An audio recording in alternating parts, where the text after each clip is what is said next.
Hello students and welcome back to channel Siraj tech DHD. आज income not included in total income का lecture number 5 होगा, जिसमें हम cover करेंगे नए points of income not included in total income. Start करेंगे आज का क्लास।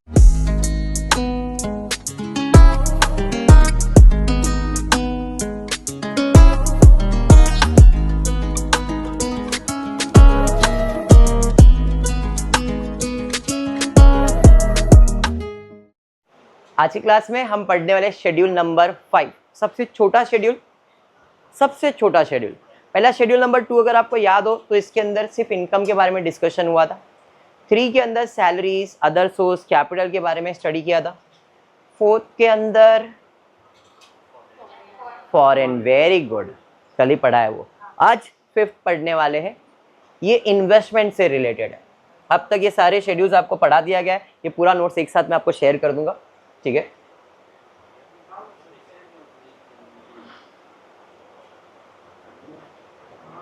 शेड्यूल 4 कल किया, आज हम कर रहे हैं schedule number 5। Schedule 5 is related to what? Income of investment fund, business trust and unit holder. छोटा सा, बहुत छोटा लेक्चर, एकदम क्लियरली बता रहा है। अब ये है क्या? सबसे पहला है an investment fund and its unit holder. Income other than business profit. Business के प्रॉफिट के अलावा अगर कोई इनकम जनरेट हो रहा है, अब वो इनकम कैसे जनरेट होगा? आपने कहीं पे इन्वेस्ट किया तो ही होएगा, हाँ या नहीं? तो क्या मुझे उस इनकम के ऊपर टैक्स भरना पड़ेगा या नहीं भरना पड़ेगा, उसके बारे में डिस्कशन होगा। बिजनेस कर रहा हूं, उससे प्रॉफिट जनरेट कर रहा हूं, वो टैक्सेबल चीज है, वो अलग चीज है। लेकिन मैंने उस पैसे को कहीं पे तो इन्वेस्ट किया है, उससे मुझे कुछ ब्याज, रिटर्न्स मिल रहा है, चाहे वो डिविडेंड के फॉर्म में हो, इंटरेस्ट के फॉर्म में, किसी भी फॉर्म में हो, तो क्या वो इनकम मेरे लिए टैक्सेबल है? क्या मैं टैक्स भरूंगा या नहीं भरूंगा, उसके बारे में डिस्कशन है। It is very simple example. Interest, capital gain, non business income है, तो टैक्स का ट्रीटमेंट कैसा है? Investment fund exempt, non taxable, लेकिन यूनिट होल्डर यानी कि इन्वेस्टमेंट इज टैक्सेबल। मीनिंग ये फंड पे टैक्स नहीं लगेगा, बट इन्वेस्टर को टैक्स देना पड़ेगा। अब तुम कंफ्यूज हो गए, ये क्या फंड पे टैक्स लगेगा इन्वेस्टर को नहीं?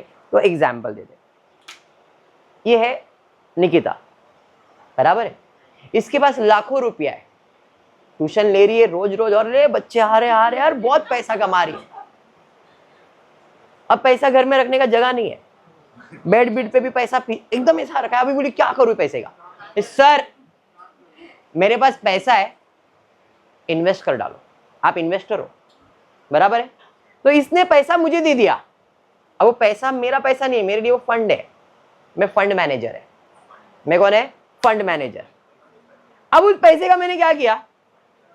कहीं जगह पे इन्वेस्ट कर दिया, क्योंकि इसको नहीं मालूम था ये इन्वेस्टर है। मैंने पैसा इन्वेस्ट कर दिया, रिटर्न्स कमाया। मैंने बोला देख, तेरा 10 लाख रुपए इधर लगाऊंगा ना, तेरे को 2 लाख रुपए हर महीना मिलेगा। मिलने वाला 3 लाख है, मैंने इसको कितना बोला? 1 लाख तो मेरा कमाई है ना, बिजनेस कर रहा है मैं। तो सवाल ये है कि टैक्स में 3 लाख पे मैं भरूंगा कि ये भरेगी? बस यही है वो।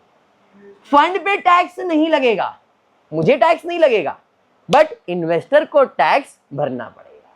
लॉजिक क्लियर हो गया? नहीं समझा? 3 लाख रुपया आया तो 3 लाख पे टैक्स मैं नहीं भरूंगा। मैं इसको बोलूंगा मैडम जी 3 लाख का टैक्स, क्योंकि 1 लाख तो मेरा बिजनेस इनकम हो गया, और 2 लाख पे जो टैक्स भरने का मैं नहीं, आपको भरना पड़ेगा, आपका इनकम है। लॉजिक समझ में आ गया क्या? समझा? तो ये है वही plan. Income other than business है, इंटरेस्ट, कैपिटल गेन, कुछ भी होगा तो उस पे इन्वेस्टमेंट फंड पे जो पैसा मैंने इन्वेस्ट किया है उस पे कोई टैक्स नहीं है। लेकिन जो यूनिट होल्डर है, जिसका पैसा लगा हुआ है, यूनिट होल्डर है, इन्वेस्टर जो है, उसको टैक्स भरना पड़ेगा उसके इनकम के ऊपर, अपने को नहीं। पॉइंट आई होप ये क्लियर हो गया है अभी। हाँ, चलिए और एक एग्जांपल इसी के ऊपर है। Distributed income of business nature. Example, profit from the business activity of fund. ऊपर क्या था? बिजनेस, अदर देन बिजनेस, और ये बिजनेस की बात कर रहा हूं। यहां उल्टा है, फंड टैक्स पे करेगा, इन्वेस्टर को एग्जम्पशन मिलेगा। ऊपर क्या था? फंड टैक्स नहीं लगेगा, इन्वेस्टर को टैक्स भरना पड़ेगा, क्योंकि ये बिजनेस कर रहा है।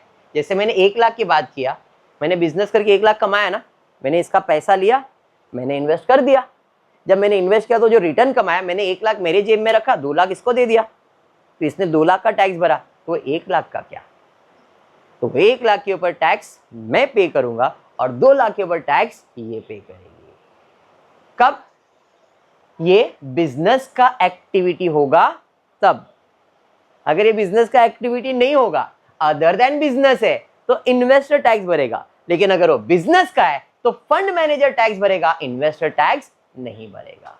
पॉइंट आई होप क्लियर हो गया। दोनों पॉइंट क्लियर हो गया 100%। चलिए, तो ये पार्ट था एक इन्वेस्टमेंट फंड का। अब सेकंड है बिजनेस ट्रस्ट या फिर REIT and its unit holder.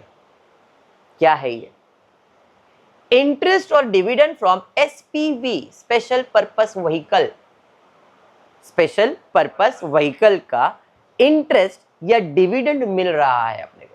अब ये होता क्या है? एम्बुलेंस सेवा करवा रहा हूं, उसे रेंट विन कमा रहा हूं, भाड़े पे दे दिया है, या उसे इन्वेस्टमेंट वगैरह कुछ भी करवा है XYZ, तो टैक्स ट्रीटमेंट कहता है बिजनेस का ट्रस्ट है, लेकिन यूनिट होल्डर का है तो पैटर्न सेम। इससे पैसा लिया और मैंने गाड़ी में लगा दिया सेवा करने के लिए, कमा रहा हूं। तो अगर वो बिजनेस का ट्रस्ट है तो वो क्या रहेगा? लेकिन जिसका पैसा लगा है वो क्या भरेगा? टैक्स। SVC से आया हुआ इनकम डायरेक्टली इन्वेस्टर के हाथ में टैक्सेबल होता है। मतलब जो भी SVC के इनकम्स आते हैं वो सब किसके नाम पे आता है? इन्वेस्टर के नाम पे, मेरे नाम पे नहीं। क्यों? क्योंकि यहाँ पे उसने क्लियर बोला है बिजनेस ट्रस्ट है तो वो एग्जम्प्ट है, तो यूनिट होल्डर तो ट्रस्ट नहीं है ना, तो उसको टैक्सेबल है, क्योंकि पूरा इनकम उसके हाथ में जाएगा, मेरे हाथ में नहीं है। आई होप ये भी पॉइंट क्लियर हो गया। लास्ट पॉइंट, लास्ट नहीं सेकेंड लास्ट शायद, इनकम फ्रॉम रेंटिंग और leasing real estate. Real estate मालूम है ना, जमीन, ब्रोकर, ये सब बराबर है।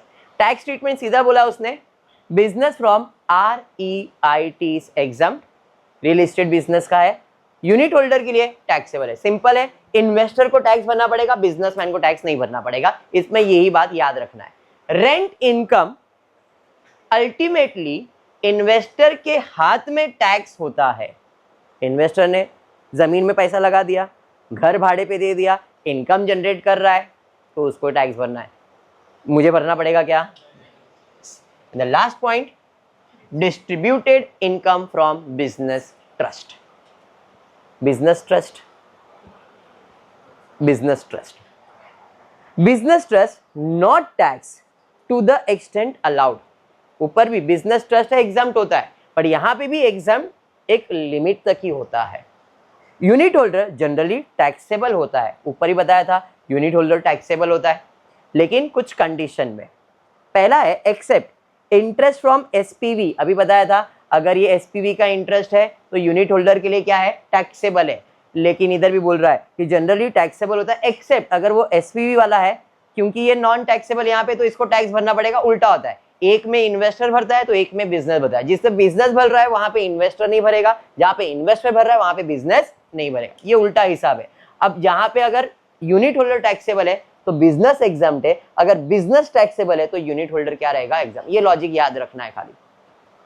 SPV वाले को एग्जाम दे दिया, डिविडेंड फ्रॉम SPV एग्जाम दे दिया, फिर फॉर्म 115 BAA या ये फॉर्म का टैक्स भर रहा है तो उनके लिए क्या है? एग्जाम्प्ट है। मतलब यहाँ पे यूनिट होल्डर एग्जाम्प्ट है तो बिजनेस को क्या करना पड़ेगा? टैक्स। क्योंकि यहाँ पे बोला है टू द एक्सटेंट अलाउड। अगर यूनिट होल्डर को टैक्स नहीं है तो वो टैक्स किसके हाथ में जाने वाला है? बिजनेस के। तो इस टॉपिक में इतना ही था। क्या क्या था?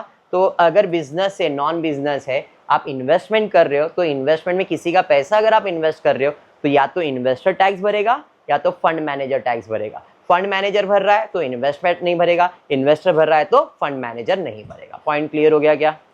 क्लियर है। तो आज की क्लास में इतना ही। आई होप ये जो आपको शेड्यूल दिख रहा है, आप अगर बुक खोलोगे तो आपको ये पूरा शेड्यूल दिखेगा। ये पूरा शेड्यूल को मैंने एक ही इसमें एक्सप्लेन कर दिया है। ठीक है, आज का क्लास इतना ही रहेगा। होपफुली वीडियो पसंद आया तो प्लीज वीडियो को लाइक कर देना, फ्रेंड्स ग्रुप में शेयर करना, चैनल को सब्सक्राइब करना। Thank you for watching the video.